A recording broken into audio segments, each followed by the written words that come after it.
Your story, our station.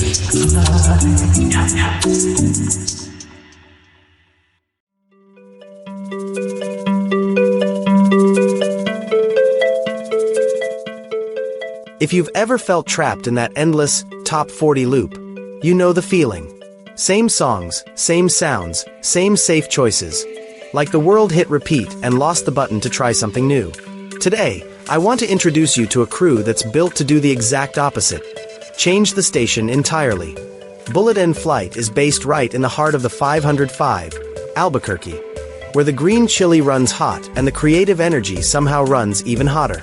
And when I say Bullet End Flight, I'm not talking about one single project or one single vibe. Think of it more like a parent company to a whole family of artistic misfits. People who don't fit neatly into the usual boxes, and honestly, don't want to. At the center of everything is a mission that's pretty simple to say, but not always easy to pull off. Elevate the voices that usually get talked over.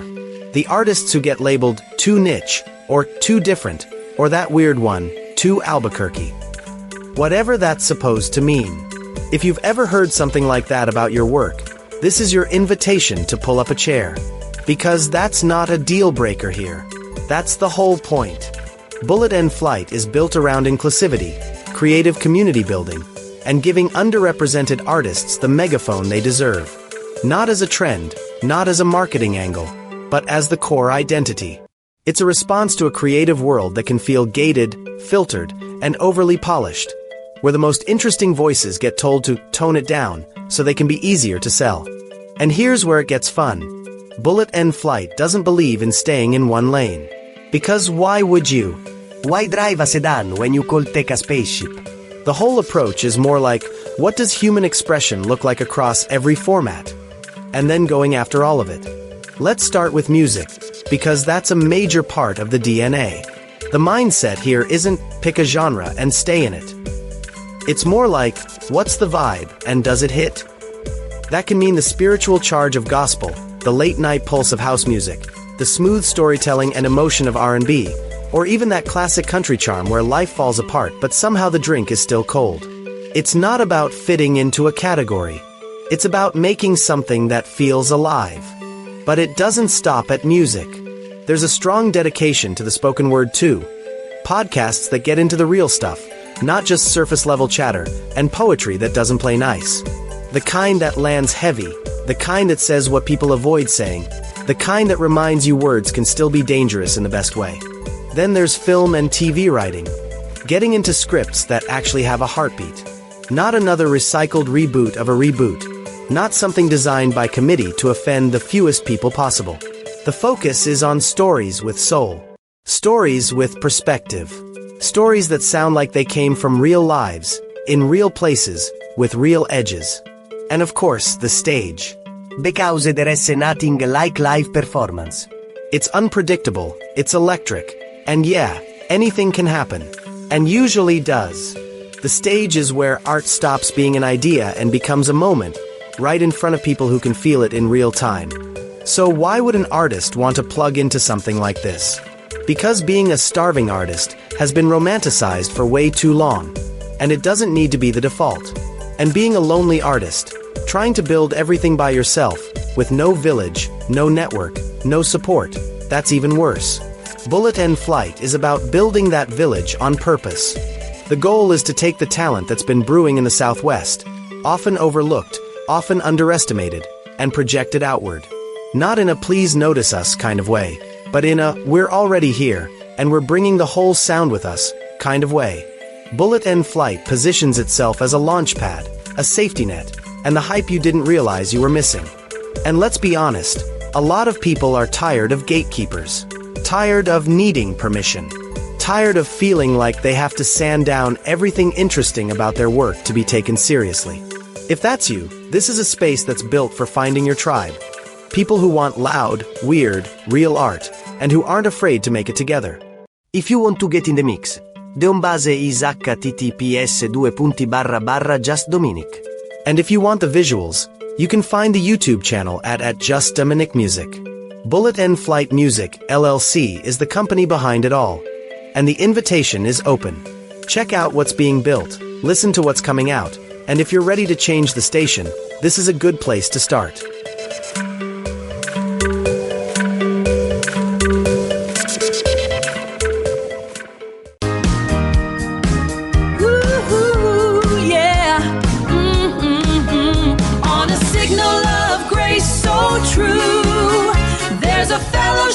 Waiting for you.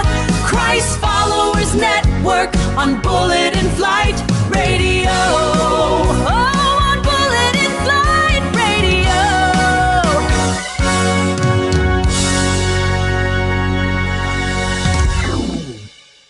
Welcome back to Bullet and Flight Radio. Your story, our station. Today's conversation has a name that sounds like a warning label because in a lot of ways it is bracing for impact. We're talking sacred economics, the housing crisis, and what progressive faith is being called to do right now. And when I say right now, I don't mean someday when the policy experts finish debating and the markets calm down. I mean today in the phone calls pastors are getting, in the families doubling up in living rooms, in the elders choosing between prescriptions and rent, in the young adults realizing that what used to be a starter home now looks like a lottery prize. From Albuquerque to Santa Fe, and honestly across the whole country and much of the world, the price of simply staying housed is pushing past what people can carry. Rents keep climbing. Homeownership is drifting farther away. Food, energy, and medicine are eating paychecks faster than wages can catch up. And for faith communities, this isn't abstract economics. This is pastoral care. This is survival. It's the part that hits me hardest. People sometimes talk about housing like it's just one issue among many, but it becomes the issue that controls everything else. If you're unstable at home, it ripples into your health, your work, your kids' school, your mental life, your relationships. It's not just shelter, it's the foundation. Exactly. So the question becomes, how does a church brace for impact? And maybe even sharper than that, why can't progressive believers afford to look away, or to spiritualize this into something softer than it is? Some people want to say, let's just pray for provision, and I'm not against prayer. But prayer that replaces action it's like offering a hymn when someone needs a life raft. That's where we're going today. We're going to name what's actually happening, why so many people have been misled about the causes, what sacred tradition already offers as wisdom for debt and land and community survival, and then we're getting very practical. We're going to talk about how churches can turn actual property into permanent affordability, community land trusts, real models, real steps. Let's start with the story we've been told. For decades, the loudest narrative has been this quiet shame machine. If you're struggling, it must be your fault. If you can't afford rent, you must not be working hard enough. If you're drowning in medical bills, you must not have planned well.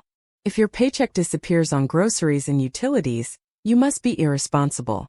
And it carries a moral tone, right? Not just you made a mistake, but you are a problem. Yes. And that story is convenient for the system because it takes structural crisis and turns it into personal failure. But heterodox economists, people like Michael Hudson and Richard Wolff, have been saying for years, that story doesn't match reality. Hudson, for example, lays out something that can feel like a cold splash of water.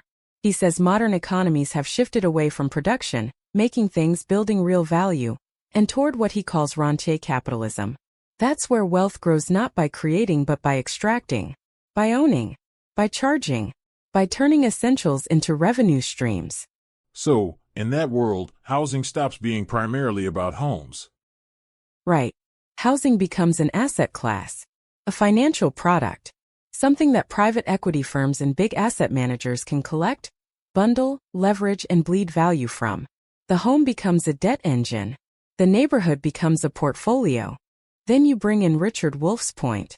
He talks about the collision between wages and productivity. Workers keep getting more productive, more output, more efficiency, but wages don't rise with it. So people cover the gap with debt. Credit cards, medical debt, payday lenders, student loans. The whole economy starts to run on people being permanently behind. And it's not just debt. It's instability that debt creates. If you're always behind, one flat tire can be an eviction notice. Exactly. Now layer real estate speculation on top of that. When property becomes a casino chip, local people with local wages are competing with investors with national money.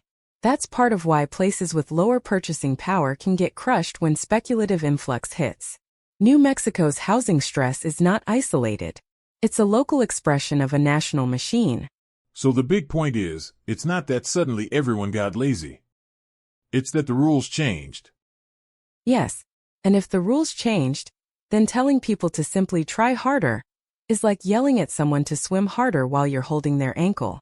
Now, because this is a faith show, we have to talk about the spiritual story that sometimes gets preached right into this mess, prosperity theology. That message is everywhere.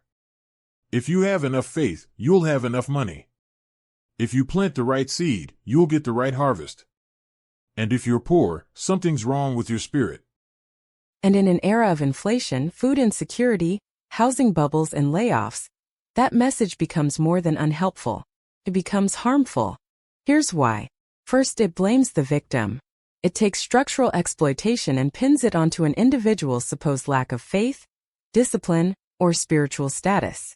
And it's cruel, because people already feel shame. They don't need a sermon that turns their rent increase into a moral verdict. Second, prosperity preaching protects the rentier system. If accumulating wealth is treated as proof of divine favor, then predatory lending starts to look like good business. High rents start to look like market wisdom. Hoarding starts to look like God's blessing. And third, it warps biblical stewardship. It replaces the prophetic demand for justice with transactional individualism. It turns faith into a vending machine. Insert prayer, receive payout. And when someone can't afford insulin, telling them to visualize a financial windfall isn't good news. It's extraction. It's taking their hope and selling it back to them. That's a strong phrase, but it fits. Spiritual extraction. When people lack medicine, housing, and food, preaching personal enrichment as the center of the gospel is not neutral. It's aligned with the same forces that are squeezing them. So what do we do instead? Progressive Christians sometimes feel like we have to invent a whole new framework for economic justice. But the twist is we don't. A lot of what we need is already embedded in sacred tradition, especially in older streams that many Western churches barely touch. You mean like the Ethiopian canon and the esoteric texts that didn't always make it into standard Sunday school? Exactly. The Ethiopian Orthodox tradition includes books like Enoch and Jubilees. And whether someone reads those as literal history, spiritual poetry, or holy myth, they carry a moral architecture that's strikingly relevant right now. Start with Jubilee. In Leviticus 25 and echoed in the Book of Jubilees, you get this radical idea. Societies must periodically reset. Debts are released. Land is returned. People are liberated from permanent bondage. Not as charity but as design. That's the part that modern economic talk forgets. It treats debt like it's sacred and eternal. But Jubilee treats life as sacred, and debt is something that has to be contained. Yes, and Hudson points out something ancient societies seem to understand plainly. Debts that can't be paid won't be paid. If you refuse to reset, you don't get responsibility, you get collapse. You hollow out the working base of your society. Then there's what we could call Enochic eco-justice. The Book of Enoch frames exploitation, of land, of labor, as a disturbance of cosmic order. It's spiritual language pointing to a grounded truth. You cannot endlessly extract from people and planet without consequences. So it's not just economics. It's ecology. It's the web of life. And then you have the early church, the book of Acts chapters 2 and 4, where the community holds a common treasury mindset. No one claimed their possessions were solely their own. They shared. They reorganized life around the principle that no one should be abandoned. Which is so different from the vibe of every household for themselves. Now here's the hinge of the episode. When recession fears rise and bills rise and people feel shaky, churches often get tempted to retreat into a private spirituality. Keep worship going. Keep the programs going. But don't talk about the real economy. Don't talk about landlords. Don't talk about debt. Don't talk about power. Because it's uncomfortable, and it can get political fast. It can. But turning away from hunger and housing instability is not staying pure. It's abandoning the job. And there's a surprising gift in naming structural causes. It can free people from toxic guilt. When you realize housing unaffordability isn't a personal failure but a financialized system, the shame starts to loosen. You can breathe. You can stop treating your struggle like a spiritual defect. And then faith becomes clearer. Not a coping mechanism, but a compass. Yes, faith becomes solidarity. It becomes resilience. It becomes organizing and mutual care. Not just inspirational sayings while the rent climbs. So what does this look like on the ground? A lot of churches have a default mode: charity, food pantry, emergency assistance, temporary shelter partnerships. Those matter. But in a world where housing, energy, and medical costs are structurally high, charity alone becomes a bucket against a flood. So we need infrastructure. Not just relief. Exactly. The pivot is from emergency response to durable systems. Let's break it down. Housing. Yes, shelters and short-term aid. But structurally resilient action looks like sponsoring community land trusts, using unused church land, and creating permanently affordable housing co-ops. Food and energy. Yes, food drives. But resilience looks like solar co-ops, community microgrids, urban agriculture, seed-saving banks, systems that keep working when prices spike. Healthcare and debt. Yes, counseling. But resilience looks like mutual aid funds, collective medical debt relief campaigns, even pooling resources so people aren't pushed toward predatory lending when life happens. Education. Yes, basic budgeting classes. But resilience looks like political economy workshops, teaching people how credit works, what tenant rights are, how land stewardship and zoning shape a city, and how to organize around it. And churches can host that. People already come to churches for meaning and community. Why not also for understanding how the system actually works? That brings us to an action plan that's local and doable. First, audit church land and assets. Not in a corporate way but in a stewardship way. What's sitting vacant? What's underused? Could it become community gardens, microhousing, or elder care space? A lot of congregations are land-rich and cash-poor, and they don't realize what possibility is sitting right outside the sanctuary. Second, form tenant and worker solidarity networks. Churches can host tenant union meetings. They can offer space and legitimacy. They can show up when people face eviction. They can support labor coalitions. That's not a side mission. That's loving your neighbor with a spine. Third, practice mutual aid economics. Pool resources to help cover utilities, food, emergency medicine, especially outside predatory networks. Mutual aid is not just giving. It's building trust and capacity so the community isn't always waiting for rescue. Okay, you promised we'd get specific on community land trusts. Let's do it. Because that's where people start thinking, this sounds great, but how? Yes, let's turn the big idea into a blueprint. A lot of congregations have unused land, empty classrooms, old fellowship halls, or buildings that aren't serving the community the way they used to. That can feel like decline. But it can also be a door opening. A community land trust, or CLT, is a model that separates ownership of the land from ownership of the buildings. That's the key move. So the land is held in trust, not sold into the speculative market. Right. The nonprofit trust owns the land permanently. That land is removed from the casino. Then residents or a housing co-op own the buildings or hold long-term affordable leases. And there's usually a very long ground lease, often 99 years. That lease controls what happens at resale. It limits windfall profits so homes stay affordable for the next family, and the family after that. Instead of affordability being a one-time subsidy, it becomes structural. That's the part that feels like sacred economics to me. It's a promise to the future. Exactly. And for a church, the choice is profound. Instead of selling property to the highest bidder, a congregation can ground lease land so it serves the neighborhood for generations. So how do you actually do this? Think of it in 5 phases. Phase 1. Visioning and internal consensus. Before you call a developer, you need unity and clarity inside the congregation. That usually means creating a housing task force. A mix of church leaders, members with legal or real estate experience if you've got them, and community organizers who understand tenant realities. It also means a denominational and title audit. Some traditions have trust clauses or governance rules. You need to confirm who legally controls this land and what approvals are required before you encumber it with a long-term lease.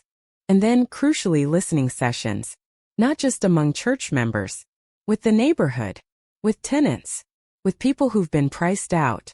What kind of housing is actually needed? Senior units? Family-sized apartments? Supportive housing? If you don't ask, you'll guess. And guessing can be expensive. And sometimes communities have been done to buy development. Listening is how you stop repeating that pattern. Phase 2. Feasibility and site assessment. This is where dreams meet zoning. You bring in independent technical help, consultants or partners like faith-based development initiatives, people who can do due diligence without selling you something. You review zoning and land use. Does current zoning allow the density you want? Do you need a special permit or rezoning? Are there local provisions that encourage faith-based affordable housing? You assess environmental and infrastructure realities. Things like a Phase 1 environmental site assessment, utility capacity, water, sewer, electricity, traffic access. That's not glamorous, but it's what makes a project real. And you run a financial feasibility analysis. Pre-development costs, construction estimates, operating expenses, compared to realistic rents or mortgages. You need a plan that survives contact with real numbers. Because if you underestimate, the project can stall halfway and burn everyone out. Which is why Phase 3 matters. Structuring the land partnership. Most churches don't operate a CLT directly. Usually they partner with an existing CLT, or they help create an independent nonprofit entity. Option A, often the best. Ground lease to an existing local CLT. If a CLT already exists in your area, they have administrative capacity, legal templates, and experience. That can save years. Option B. Create a new CLT if none exists. That means forming a separate 501c3 with a tripartite board, typically 1/3 residents, 1/3 surrounding community, 1/3 public or faith stakeholders. It's designed so the community, not just donors or officials, has real governance power. And then the legal mechanism shows up again. The long ground lease, usually 99 years and renewable, between the landholder and the residents or developer. Okay, but people will ask the practical question, who pays for all this? That's Phase 4. Capitalization and development financing. Affordable housing is almost always funded through a stack, not a single source. One major tool is low-income housing tax credits, LIHTC. It's one of the biggest federal mechanisms for financing multifamily affordable rentals. Then you've got housing trust funds and federal grants that often flow through cities and states, things like CDBG and home funds, targeted to low to moderate income housing. You can also work with mission-driven lenders. Community Development Financial Institutions, CDFIs, sometimes offer concessionary loans, and some denominations have loan funds specifically meant to support projects like this. And don't underestimate philanthropic and pre-development grants. Early money pays for the unsexy but essential things. Legal work, architectural drawings, site studies, and staff time. Pre-development is where many good projects die if there's no support. And Phase 5 is the part people imagine first, construction. Right, Phase 5. Construction, groundbreaking, and long-term stewardship. This is where you choose mission-aligned partners, nonprofit developers, contractors who commit to local labor, and practices that include minority-owned businesses. It also means planning for tenant and owner support. Because permanent affordability isn't just a price point, it's stability. People may need training in tenant governance, budgeting within the co-op model, long-term maintenance planning. Setting that up prevents the housing from sliding into crisis later. And the church can stay connected through on-site care, childcare programs, community gardens, shared spaces, support services. Not as control but as relationship. So the church isn't just donating land and disappearing. It stays part of the neighborhood ecosystem. Exactly. Now, churches can structure their involvement in different ways. Let's name 3 because this is where congregations have different risk tolerances. Model 1. A long-term ground lease at a nominal amount, like $1 a year, for 99 years. That maximizes affordability and keeps the church in a stewardship role over the long arc. The downside is it doesn't create an immediate cash windfall for a church operating budget. Model 2. A bargain sale, meaning you sell the land to a CLT below market value. That can generate upfront money for repairs or an endowment, and there can be tax benefits because of the discount. But it also means you give up direct land ownership. Model 3. A joint venture development. The church partners with the developer and might retain equity or space, like a modernized sanctuary on the ground floor with housing above. That can solve multiple problems at once, but it is legally complex, and it can expose the church to higher risk during construction. And whichever model you choose, there are pitfalls. Yes, let's talk risk so nobody gets hurt by good intentions. First, developer overreach. Churches should not sign exclusive agreements with private developers before independent legal and site reviews are done. If someone pressures you to move fast, that's a sign to slow down. Second, property tax surprises. A badly structured transfer can trigger property tax assessments or threaten tax-exempt status. You need to coordinate with local assessors and get expert advice so the project doesn't accidentally create a financial burden that sinks it. Third, congregational burnout. If the church tries to manage everything, development, property operations, tenant issues, it can exhaust the community.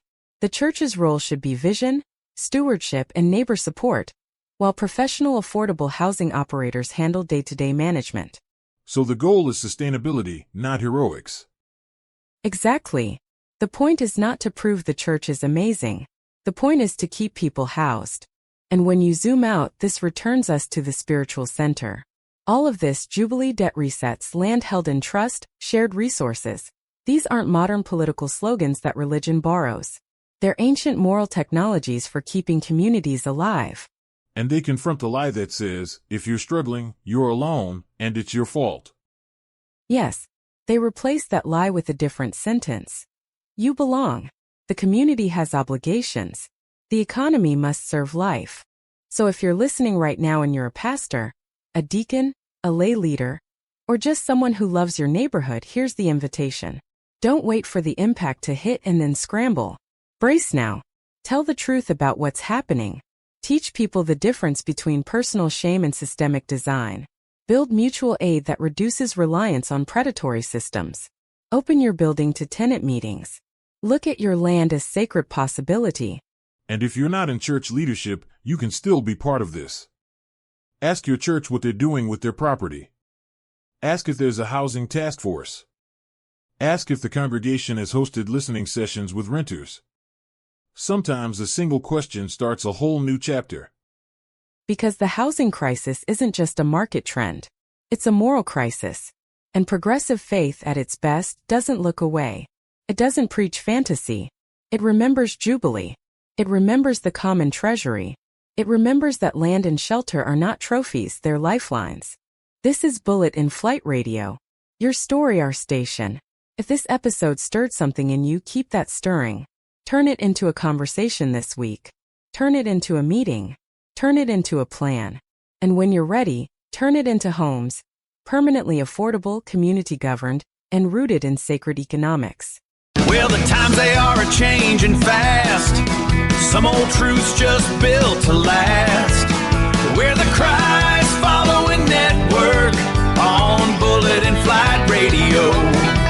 Yeah, the Christ Following Network on Bullet and Flight Radio. Christ Following Network.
Your story, our station.